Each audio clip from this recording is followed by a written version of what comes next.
and welcome to another episode of Scott Reads Comics.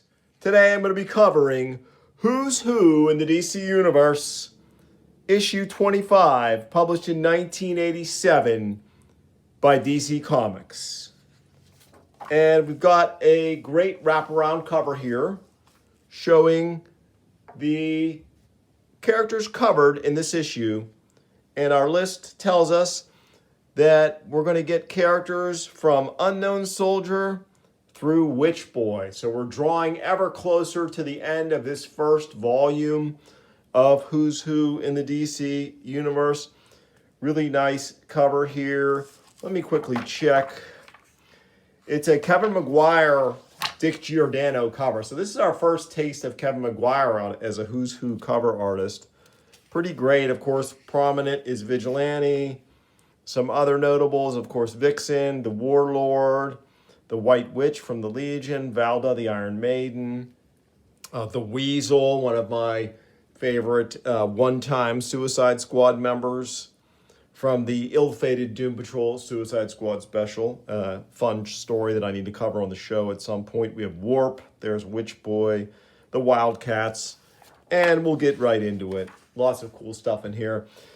But I want to start with this rather lengthy letter by James K. King in the inside letters page here.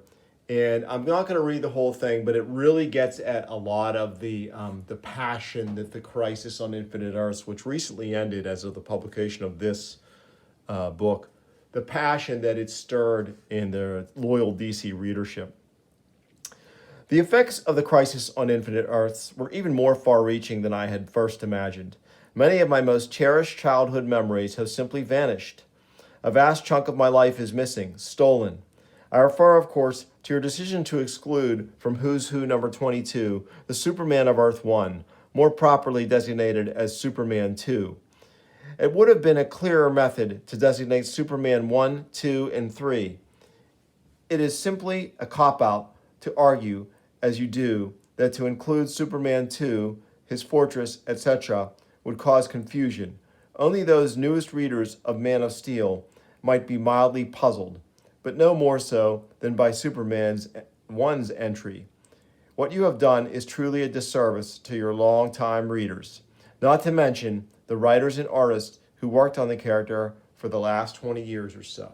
And I'll stop there because now I want to read their reply, which is very interesting. And this is probably coming from editor Robert Greenberg and contributing editor Len Wein. Your letter, James, was perhaps the most articulate complaint received about the issue. Many were emotional, almost violent, but all complained about favorite omissions. We won't repeat our defense, but we did include the letter as an acknowledgement that many of the readers were displeased with the decision. So yeah, I mean, this is going to have far-reaching, it's still having consequences to this day as DC has slowly unraveled everything that the Crisis, quote-unquote, accomplished. They did it probably starting with the New 52, what was that, 15 years ago? Maybe longer. I've stopped reading new comics for the most part since probably the mid-2000s, with the exception of a few notable books. Copra, chief among them, which has also just ended. But I digress. So yeah, a very dignified back and forth between the reader and the editors. They go on to defend their decision. It's a cool read. I'm not going to waste any more time on it. I want to get to the characters. That's what we're here for. So The Unknown Soldier, with great artwork by Joe Kubert, the artist most associated with this character. First appearance, Star Spangled War Stories 151. Of course, his real name is unrevealed, hence his code name. And yeah, just a great, one of the great war characters. DC had so many cool war characters. Next up, we have a beautiful Jose Luis Garcia Lopez entry for the Untouchables. Their first appearance was DC Comics Presents 58. Looks like they were Superman and... Man, that looks like Looker from The Outsiders and The Elongated Man. So great Jose Luis Garcia Lopez artwork here. Next up, we have Valda, the Iron Maiden. Her first appearance was Arax, Son of Thunder number 3. And no alter ego because she is Valda. And great artwork by Ernie Kalan. Beautiful. I love the 1 through 50 ARAC run. I think there was one annual as well. Just a fantastic sword and sorcery mixed with history series from Roy Thomas. Every issue was a tour de force. You really got your money's worth with an ARAC comic. Next up, we have Validus with artwork by Kurt Swan and Larry Malstedt. His first appearance was Adventure Comics 352. And of course, he is one of the great and tragic Legion villains, Validus.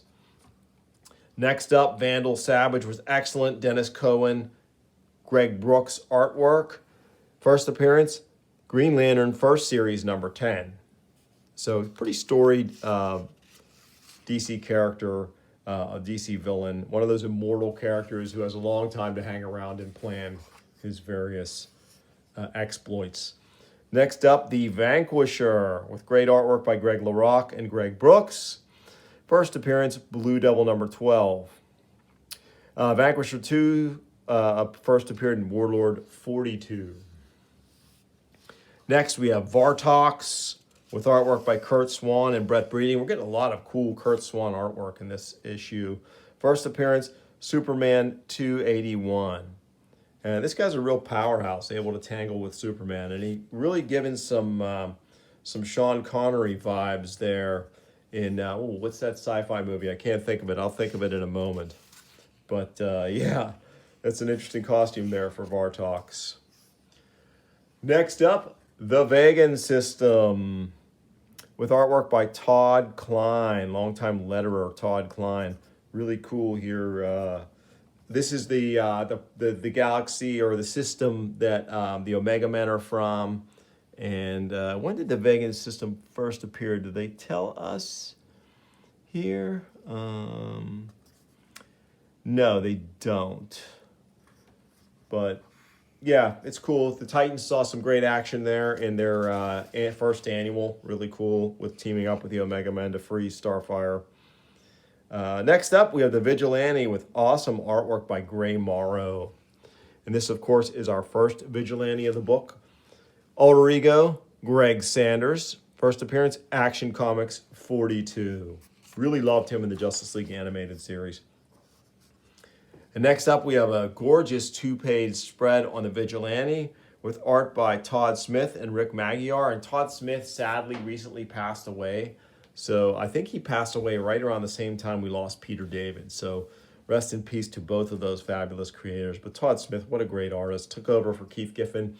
When Giffen left, I think he had drawn the first perhaps 4, maybe 5 issues of Omega Men. And then Todd Smith took over and did a really nice job for a little while on that title. First appearance of Vigilante was New Teen Titans Annual number 2, which I may have covered on the show. I'll have to check that.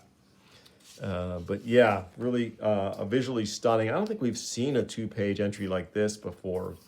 I love how the art goes across both pages. It's just very a dynamic piece.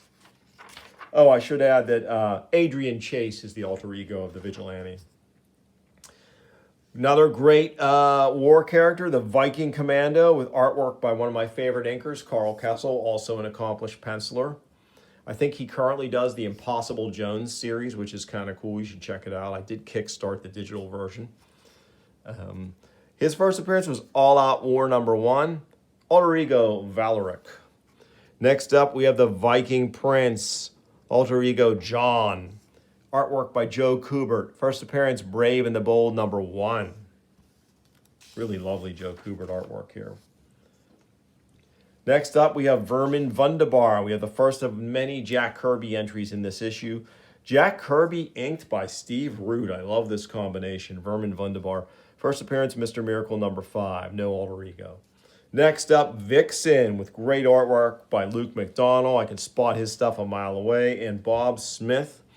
Action Comics 521 is Vixen's first appearance. Mari McCabe is her name, and she would become a great member of the Suicide Squad and have a love interest with Bronze Tiger, my favorite member of the squad. Next up, we have Viking the Black, Jack Kirby, Carl Kessel artwork. Kessel, great inker for Kirby. Forever People number 1 is his first appearance. No alter ego. Next, we have the Wanderers with artwork by Mike Clark and Pablo Marcos. And their first appearance was Adventure Comics 375, another one of those Legion adjacent teams in the 31st century of DC's universe. Next up, we have the Warlock of Ys with artwork by Gil Kane. Really nice piece here. First appearance, Green Lantern 42. Real name unknown. Next up, we have Travis Morgan, the Warlord. Artwork by Mike Grell.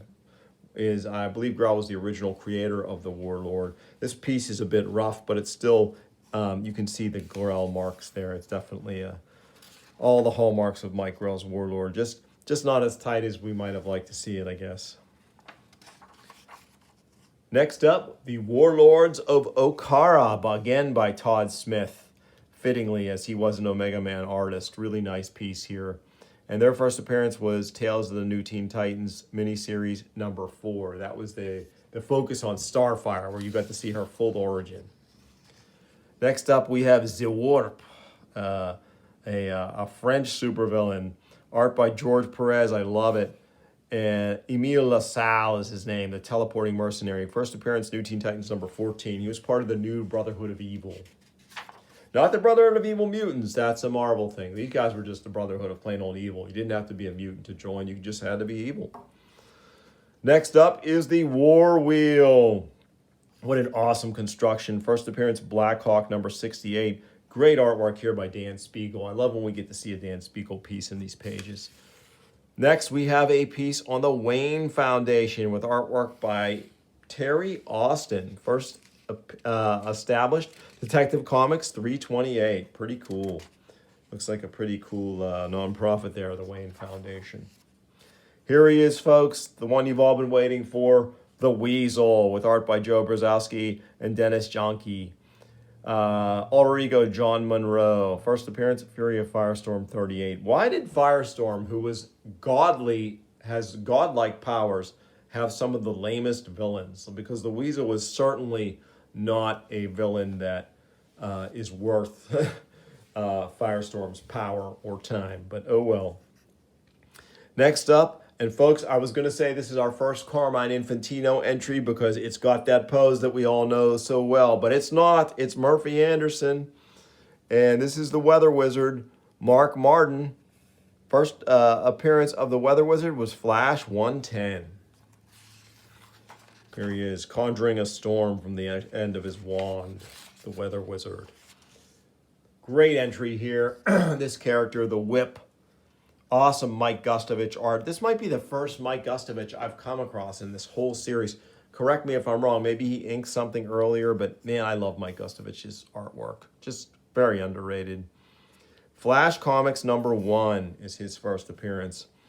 Alter ego, Rodney Elwood Gaynor. Then we have Missa, the White Witch, art by Mike DiCarlo and Larry Malstedt. And her first appearance was Adventure Comics 350. That would be one worth tracking down. I'm bummed out that they did not show her with Block, because a Block would eventually become a romantic interest for her. One of those unlikely couples, kind of like the Scarlet Witch and the Vision. I think they were kind of playing on that energy, which was great. I love those two and their interplay. But yeah, we get to see her here with Mordru, fighting Mordru, Invisible Kid, Ultra Boy, Lightning Lass, and then her sister, of course, was Dream Girl. One of, I think, the greatest leaders in the history of the Legion, led them through some tough times. Next up, we're going to have both Wildcats, the first, the Ted Grant Earth 2 version. Art by Irvin Hassan. His first appearance, Sensation Comics number 1, so you know he's an old character when you see a title like Sensation Comics. And then Yolanda Martinez, and her first appearance was as Wildcat Crisis on Infinite Earths number 6. And this is artwork by the great Todd McFarlane and Jerry Ordway. What a combo. Really nice piece. Like it a lot. Like both of these, though. They're very cool. Next up, Wildfire with a classic Dave Cockrum art piece. He designed Wildfire. He originally was called Erg 1, I believe. First appearance, Superboy 195. Just a fantastic character. Probably my top 5 favorite Legionnaires, easily. Next up, we have The Wing with artwork by Gene Colan and Art Nichols. Detective Comics number 20 was his first appearance. Real name unknown. And then finally, last but certainly not least, one of the creepiest characters in any comic company's list of characters, Witch Boy, with artwork by Jack Kirby and Greg Thexton. First appearance, The Demon number 7. And The Demon was my favorite of Jack Kirby's DC Comics titles when he came over from Marvel. I just loved it. Very cool story with some neat, innovative stuff going on in there. But anyway, Clarion the Witch Boy is a downright scary character. The Witch Boy has a great array of magical spells at his command, of which we have only seen a few. His full powers are not known. So really awesome. And they use him in the JLA too, the cartoon, which I think is great.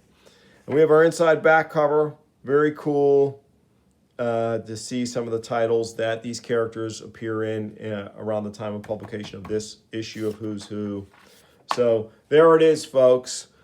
We're 25 issues in. I think we may only have 1 or 2 left of this run. I know I've promised that a number of times, but they're in the stack and they're in the queue. And in the meantime, I hope you stay tuned for more. I hope you enjoyed this episode. If you did, please like and subscribe. Tell your friends. I'll bring you more soon on Scott Reads Comics. Thanks for watching.